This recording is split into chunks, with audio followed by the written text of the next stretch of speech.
Assalamualaikum warahmatullahi wabarakatuh.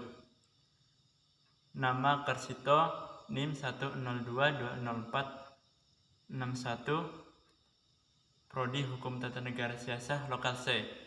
Baiklah, di sini saya akan mencoba menjelaskan mengenai tentang pengertian politik. Istilah politik bersumber dari kata politika yang berarti yang berhubungan dengan negara, dengan akar katanya polites yang berarti warga negara dan polis, negara kota. Jadi di sini sudah jelas bahwa politik yakni berhubungan erat antara warga negara dengan negara. Jadi antara warga negara dengan negara ini saling berkaitan satu sama lain. Nah, sedangkan pengertian politik secara terminologi, di sini saya akan mengambil definisi dari Bapak Ramlan Surbakti. Ia mendefinisikan politik adalah interaksi antara pemerintah dan masyarakat dalam rangka pembuatan dan pelaksanaan keputusan yang mengikat tentang kebaikan bersama masyarakat yang tinggal dalam suatu wilayah tertentu. Nah, di sini ada sedikit resepsi mengenai politik yang masih kita anggap bahwa politik itu buruklah, politik itu kotorlah, dan lain-lain. Tetapi bukan begitu.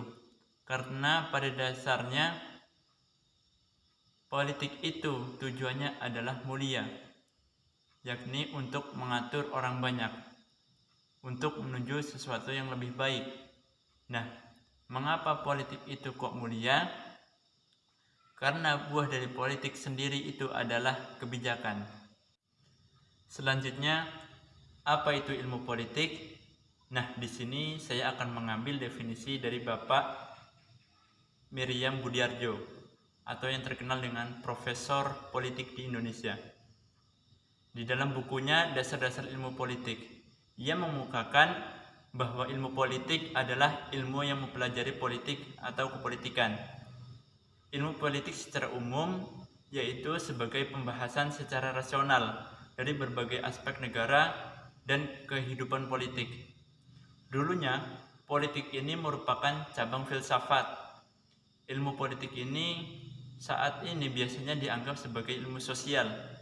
Selain daripada itu, ilmu politik memiliki beragam cabang, di antaranya filsafat politik, ekonomi politik, atau sejarah pemerintahan. Lanjut ke pembahasan berikutnya, konsep-konsep dasar dalam ilmu politik.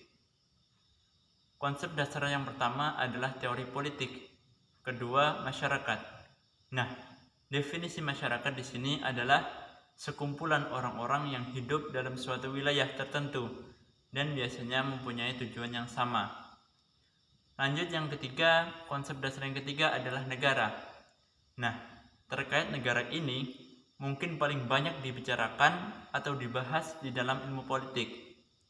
Lalu, apa saja unsur-unsur negara? Yang pertama adalah wilayah, kedua warga negara atau penduduk, ketiga pemerintah, dan yang keempat kedaulatan. Kemudian jika kita membicarakan unsur negara, yang pertama adalah wilayah. Jadi jelasnya terbentuknya negara karena adanya wilayah.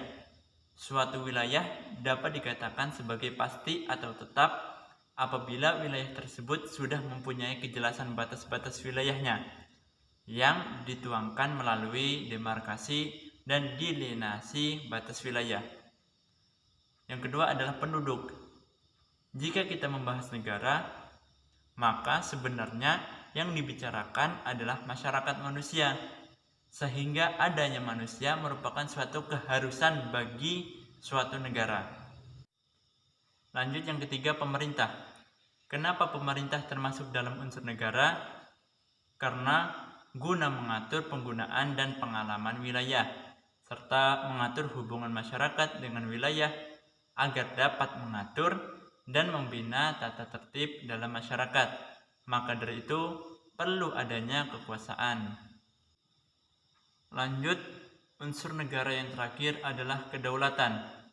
Nah, kedaulatan itu sangat penting gunanya untuk menjadi legitimasi bagi negara dan pemerintah.